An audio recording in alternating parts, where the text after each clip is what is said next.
Film की शुरुआत में हम देखते हैं कि लोकी किसी से कॉस्मिक क्यूब के बारे में बात कर रहा होता है, क्योंकि वह कॉस्मिक क्यूब लेकर पृथ्वी पर एक पोर्टल खोलने वाला होता है ताकि थानोस की सेना यहां आ सके। अब हम शील्ड एजेंसी का दृश्य देखते हैं।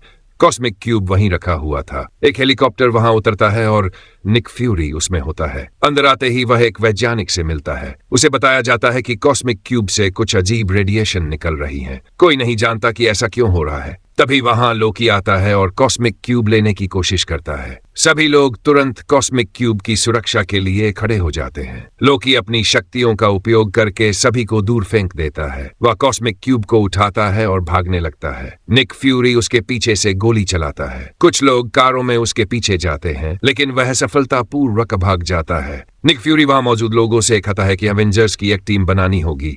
हमें कॉस्मिक क्यूब को फिर से वापस लाना होगा। अब हमें एक और चीज पता चलती है कि शिनसी ने थानोस और उसकी सेना से लड़ने के लिए एक शक्तिशाली हथियार बनाया है। यह हथियार कॉस्मिक क्यूब की ऊर्जा से बनाया गया था। अब निक फ्यूरी कैप्टन अमेरिका के पास जाता है। वह पहला एवेंजर है। निक फ्यूरी उसे पूरी कहानी बताता है कि कॉस्मिक क्यूब चोरी हो चुका है। इसे वापस लाने के लिए हमें तुम्हारी मदद की जरूरत है। दूसरी ओर हम देखते हैं कि नताशा भारत से हल्क को लेकर आती है। वह हल्क से कहती है कि उसे कॉस्मिक क्यूब के बारे में बहुत ज्ञान है, इसलिए हमें तुम्हारी मदद चाहिए ताकि इसे वापस लाया जा सके। दूसरी ओर हम देखते हैं कि एजेंट टोनी स्टार्क से बात करता है। अब वह भी एवेंजर्स की टीम में शामिल हो जाता है। हम देखते हैं कि एजेंट और कैप्टन अमेरिका एक प्लेन में होते हैं। वह उससे कहता है कि तुम्हारा काम बहुत अच्छा है, मैं इसकी सराहना करता हूँ। वहीं हम लोकी को दो शील्ड एजेंट्स के साथ देखते हैं। वे बात कर रहे होते हैं कि कॉस्मिक क्यूब बहुत शक्तिशाली है। जब तक इसकी रेडिएशन कम नहीं होती, हम इसे नियंत्रित नहीं कर सकते। वहां एक तत्व है जिसे इरिडियम कहा जाता है और हमें इसे जर्मनी से लाना होगा। तो लोकी और एक शील्ड एजेंट फैसला करते हैं कि वे जर्मनी जाएंगे। ये पता चलता है कि लोकी और उसका साथी जर्मनी पहुंच चुके हैं। वह कैप्टन अमेरिका से कहता है कि जल्दी से अपना सूट पहन लो। अब कैप्टन अमेरिका अपनी नई ड्रेस में आता है। हम जर्मनी का दृश्य देखते हैं। वहां एक पार्टी चल रही होती है। कमांडर भी वहां मौजूद होता है। तभी लोकी वहां प्रवेश करता है और अपनी छड़ी से सबको मारता है। वह कमांडर को पकड़कर एक जगह गिरा देता है और उसकी आंख का स्कैन करता है। फिर वैसे अपने साथी को भेज देता है। उसने ऐसा इसलिए किया था कि कमांडर की आंख को स्कैन करके उसका साथी इरिडियम प्राप्त कर सके। उसका साथी जल्द ही इसे ले लेता है और वहां से चला जाता है, लेकिन लोकी वही रहता है क्योंकि वह अपनी शक्ति सबके सामने दिखाना चाहता है ताकि सभी उसे शक्तिशाली समझे। इसके बाद वह उन सभी पर शासन करेगा। लोकी सबको अपने सामने झुकने के लिए कहता है, लेकिन तभी भीड़ से एक बूढ़ा आदमी कहता है कि हम कभी तुम्हारे सामने नहीं झुकेंगे। लोकी अपनी जादुई छड़ी से उस पर ऊर्जा छोड़ता है, लेकिन इससे पहले कि वह बूढ़े आदमी को लगे और वह मर जाए, कैप्टन अमेरिका वहां पहुंचता है और अपनी डाल सामने रख देता है। इससे वह बूढ़ा आदमी बच जाता है। यहाँ कैप्टन अमेरिका लोकी से कहता है, यह तुम्हारी गलतफहमी है कि वे तुम्हारे सामने झुकेंगे। वे तुम्हें अच्छी तरह से जानते हैं। तुम इस दुनिया पर शासन करने के योग्य नहीं हो। यह सुनकर लोकी को गुस्सा आ जाता है। फिर से वह अपनी जादुई छड़ी का उपयोग करता है, लेकिन फिर से कैप्टन अमेरिका अपनी डाल सामने ले आता है। कैप्टन अमेरिका फिर से अपनी डाल लोकी की तरफ भेजता है, लेकिन लोकी फिर से उस पर हमला करता है। कैप्टन अमेरिका पीछे हटते हुए घूमकर खुद को बचाता है। लोकी उसे अपनी छड़ी से बहुत मार रहा था। कैप्टन अमेरिका भी खुद का बचाव कर रहा था। तभी आयरन मैन वहां आता है और उसे देखकर लोकी घबरा जाता है। उसे लगता है कि अब वे दो हो गए हैं, मैं इनसे कैसे लड़ूंगा। वह तुरंत उनके साथ जाने के लिए तैयार हो जाता है और वे उसे अपने साथ ले जाते हैं। आयरन मैन अपने साथियों से बात कर रहा था। वे जर्मनी में इरिडियम लेने के लिए आए थे क्योंकि कॉस्मिक क्यूब को नियंत्रित करना आसान नहीं है। इसे सक्रिय करने और उपयोग करने के लिए उन्हें उच्च तापमान की आवश्यकता थी। वह तापमान उन्हें जर्मनी के एक टावर से मिलेगा। दूसरी ओर हम देखते हैं कि लोकी यहाँ आत्मसमर्पण के बाद विमान में नहीं आया था। इसके पीछे उसका एक बड़ा प्लान था। असल में वह यहाँ उनके विमान को नष्ट करने के लिए आया था ताकि एवेंजर्स के पास कुछ भी न रहे और वह यहाँ से सुरक्षित भाग सके। वह अपने साथी को आदेश देता है। फिर वह भी अपने साथियों के साथ एक विमान में इस जहाज के पास आता है। फिर वह विमान के इंजन पर तीर मारता है जिससे उसमें आग लग जाती है। इससे विमान गिरने लगता है, लेकिन आयरन मैन वहां जाकर इंजन को नियंत्रित करता है। इसे फिर से उठाने की कोशिश करता है, ये बहुत कठिन काम था। अब लोकी के साथी उस स्थान पर जाते हैं जहां उसे कैद किया गया था। वे दरवाजा खोलते हैं और उसे मुक्त कर देते हैं। इस बीच थॉर भी वहां आ जाता है और दरवाजा तोड़कर अंदर चला जाता है। लोकी तुरंत वहां आता है और खुद बाहर निकलते हुए थॉर अंदर बंद कर देता है। जब एजेंट को यह पता चलता, वह उन्नत हथियार निकालता है जिसे उन्होंने कॉस्मिक क्यूब की ऊर्जा से बनाया था। इससे वह लोकी पर गोली चलाने ही वाला था, लेकिन उससे पहले लोकी पीछे से आ जाता है। वह अपनी जादुई छड़ी से उसे घायल कर देता है। दूसरी ओर हम नताशा को देखते हैं और वह लोकी के साथी को जोर से घूंसा मारती है। इससे वह जमीन पर गिर जाता है। फिर हम देखते हैं कि लोकी यहां से भाग रहा है। उसके साथ कॉस्मिक क्यूब को भी वहां की मशीन में रख दिया गया था। फिर हम सभी एवेंजर्स को एक साथ देखते हैं। निक फ्यूरी उन्हें बताता है कि हमने अपना एजेंट खो दिया। कुछ देर पहले उसे छड़ी से घायल कर दिया गया था। तब आयरन मैन कहता है कि हमें मेरी इंडस्ट्री में कैलिफोर्निया जाना चाहिए। कॉस्मिक क्यूब के कारण पोर्टल खुल चुका था। थानोस की सेना वहां पहुंच जाती है। यहाँ सभी एवेंजर्स एक साथ थे। हल्क भी अपने असली रूप में गुस्से में आ जाता है। इसके बाद वह सेना की बस पर घूंसा मारता है और उसे नष्ट कर देता है। वे चिंतित थे कि पोर्टल को कैसे बंद किया जाए। अगर तुम पोर्टल बंद नहीं कर सकते तो हमारे पास आखिरी विकल्प है। हम इस पूरे शहर को मिसाइल से उड़ा देंगे। मिसाइल यहाँ जल्द ही आने वाली है, इसलिए तो पोर्टल बंद करना होगा या मिसाइल को रोकना होगा। वह लोकी की जादुई छड़ी के साथ पोर्टल तक पहुंचती है। वह बहुत सारी ऊर्जा निकालते हुए पोर्टल को बंद करने की कोशिश करती है, लेकिन तब आयरन मैन उसे रोकने के लिए कहता है और कहता है कि मेरे पास एक मिसाइल है और मैं इसे उस स्थान पर फेंकूंगा जहां थानोस की सेना है। वह मिसाइल के साथ उस स्थान पर पहुंचता है और उसे नष्ट कर देता है, लेकिन वह वहां से बहुत देर तक वापस नहीं आता। कैप्टन अमेरिका नताशा से कहता है कि हमारे पास ज्यादा समय नहीं है, हमें इस पोर्टल को बंद करना होगा, अन्यथा हम भी नष्ट हो जाएंगे। नताशा पोर्टल बंद कर रही थी। आयरन मैन भी पोर्टल के अंदर था। वे दुखी थे क्योंकि उन्हें नहीं पता था कि आगे क्या होगा। अगर वे पोर्टल बंद नहीं करेंगे तो वे मिसाइल के साथ नष्ट हो जाएंगे। लेकिन तभी आयरन मैन पोर्टल से नीचे आता है। इसका मतलब है कि वह जमीन पर गिर जाता है। वे सभी खुश हो जाते हैं। उन्होंने थानोस की सेना को नष्ट कर दिया था और उनका दोस्त भी वापस आ गया था। इस बीच सभी एवेंजर्स दरवाजे की ओर जाते हैं और वहां लोकी पकड़ा जाता है। फिर हम देखते हैं कि थॉर लोकी और कॉस्मिक क्यूब को पकड़ता है। उन्हें अपने साथ लेकर वह असगार्ड पहुंच जाता है, जो हमने थॉर फिल्म में देखा था। तो इस फिल्म में यानी एवेंजर्स पार्ट 1 के अंतिम दृश्य में हम देखते हैं कि एक आदमी थानोस से कहता है कि पृथ्वी के लोग शक्तिशाली हैं, हमें उनसे लड़ने के लिए और अधिक शक्तिशाली बनना होगा। यहाँ थानोस मुस्कुराता है। इसका मतलब है कि वह इसके लिए भी तैयार है। अब मैं एवेंजर्स पार्ट 2 समझाऊंगा। फिल्म की शुरुआत में हम सभी एवेंजर्स को देखते हैं। वे हाइड्रा के ठिकाने पर हमला करने जा रहे थे, क्योंकि हाइड्रा का नेता अजीब प्रयोग कर रहा था। उसके पास एक सेप्टर था, एक छड़ी जिसमें एक रत्न था। आपने इसे पिछले भागों में देखा होगा। प्रयोग ऐसे थे कि वह इस सेप्टर का उपयोग करके इंसानों में कुछ ऊर्जा डालता था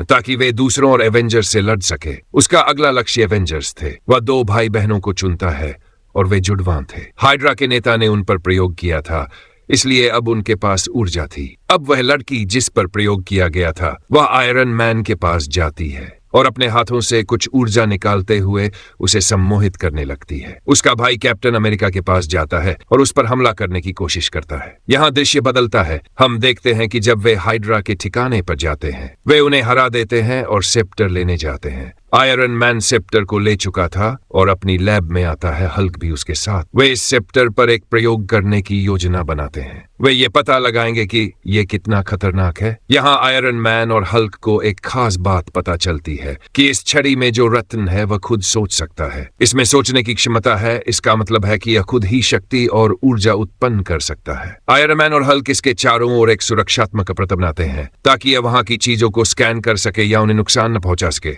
लेकिन उनकी योजना विफल हो जाती है और इसकी ऊर्जा पहले ही अन्य इलेक्ट्रॉनिक्स तक पहुंच चुकी थी। ये उन्हें स्कैन करने लगता है। वहां आयरन मैन का एक और निजी कंप्यूटर था। उसमें अपनी खुद की बुद्धिमत्ता थी और वह किरणें निकालने लगता है और सेप्टर से लड़ने की कोशिश करता है। लेकिन सेप्टर भी किरणें निकालता है और कंप्यूटर को नष्ट कर देता है। इसके बाद सेप्टर दूसरे इलेक्ट्रॉनिक में स्थानांतरित हो जाता है और वहां से भाग जाता है। वहां से निकलते हुए सेप्टर टावर को नष्ट कर देता है। इसके बाद यह खुद को पुनः प्राप्त करने या अपनी ऊर्जा बढ़ाने के लिए हाइड्रा के ठिकाने पर जाता है। यहाँ हम देखते हैं कि सेप्टर ने अपने शरीर को बदल लिया है। ये एक रोबोटिक रूप में आ जाता है। इसका नाम अल्ट्रॉन था। अल्ट्रॉन जुड़वा बच्चों के पास जाता है। वह उनसे कहता है कि वे उसकी सेना का हिस्सा बन जाएं। हम आयरन मैन और अन्य एवेंजर्स के खिलाफ लड़ेंगे। वे जुड़वा तुरंत सहमत हो जाते हैं क्योंकि वे कहते हैं कि आयरन मैन ने हमारे माता पिता की जान ले ली थी। वे एक हथियार विक्रेता के पास जाते हैं और वह उन्नत हथियार बनाता है। अल्ट्रॉन उससे अपने लिए हथियार बनाने के लिए कहता है, लेकिन वह इसके लिए बहुत सारे पैसे मांगता है।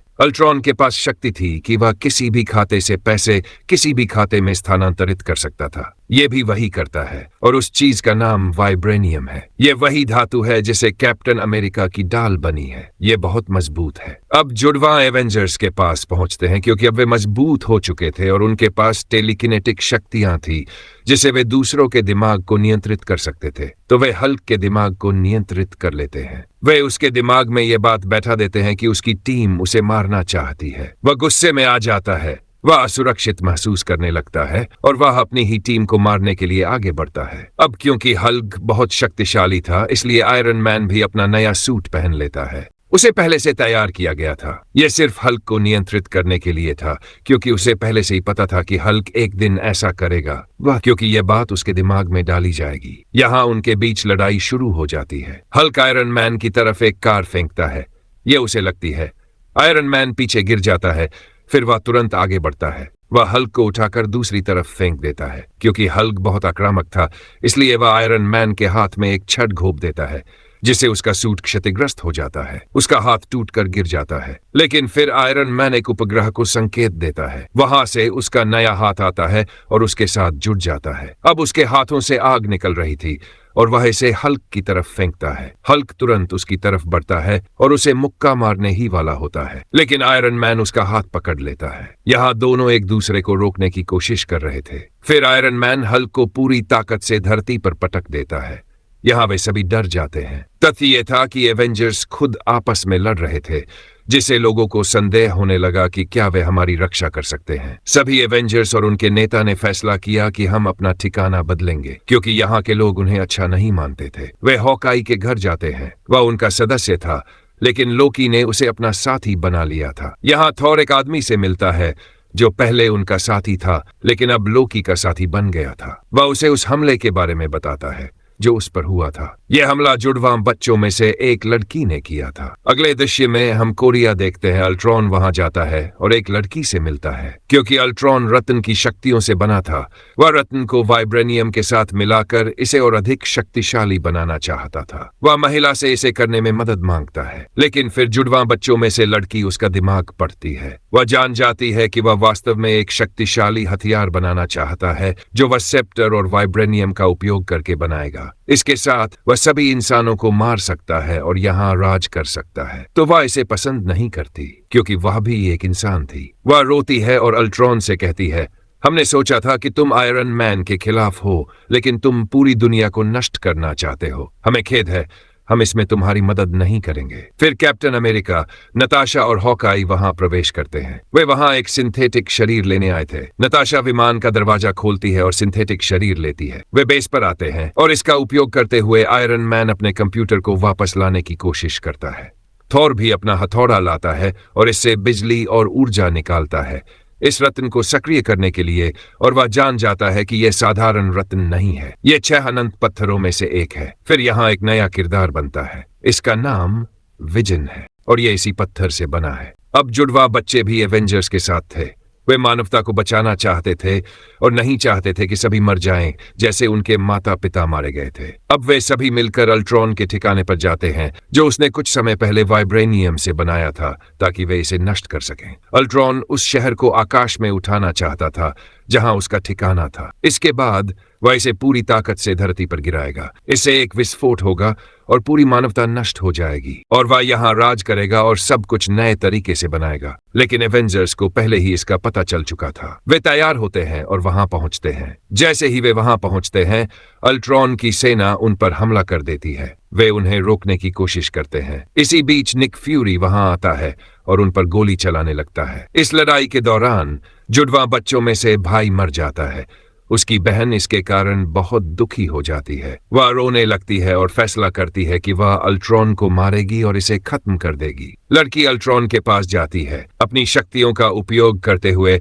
वह इसके सीने से इसका दिल निकाल लेती है, जैसे उसने किसी आकर्षण शक्ति का उपयोग किया हो। उसके पास कई शक्तियां थीं। यहाँ अल्ट्रॉन खत्म हो जाता है और किसने सोचा था कि ये लड़की इसे खत्म कर देगी। लेकिन फिर एक और रोबोट वहां आता है और इसका आकार अल्ट्रॉन की तरह ही होता है। ये मशीन को सक्रिय करता है, जिससे शहर का एक हिस्सा ऊपर उठ जाएगा। अब शहर का हिस्सा आकाश में उठ जाता है। ये तेजी से गिरने ही वाला होता है, लेकिन आयरन मैन और थॉर इसे रोकने के लिए वहां पहुंचते हैं। आयरन मैन अपनी छाती से कुछ ऊर्जा निकालता है, जिससे शहर वहीं नष्ट हो जाता है। यहाँ अल्ट्रॉन खत्म हो जाता है और उसकी योजना भी समाप्त हो जाती है। इसका मतलब अब कहीं भी कोई विनाश नहीं होगा। फिल्म के अंतिम दृश्य में हम देखते हैं कि एवेंजर्स का एक और बेस बनाया गया है। अब थॉर उनसे कहता है, मुझे असगार्ड वापस जाना होगा, क्योंकि मैंने अपने दर्शन में 6 अनंत पत्थर देखे हैं। मुझे उन पर कुछ शोध करना होगा। फिर कैप्टन अमेरिका और नताशा लोगों को एवेंजर्स टीम में जोड़ने के लिए प्रशिक्षण देना शुरू करते हैं। वे उन्हें नए तरीकों से सिखाने लगते हैं। फिल्म यहाँ समाप्त होती है, लेकिन पोस्ट क्रेडिट दृश्य में हम थानोस को देखते हैं।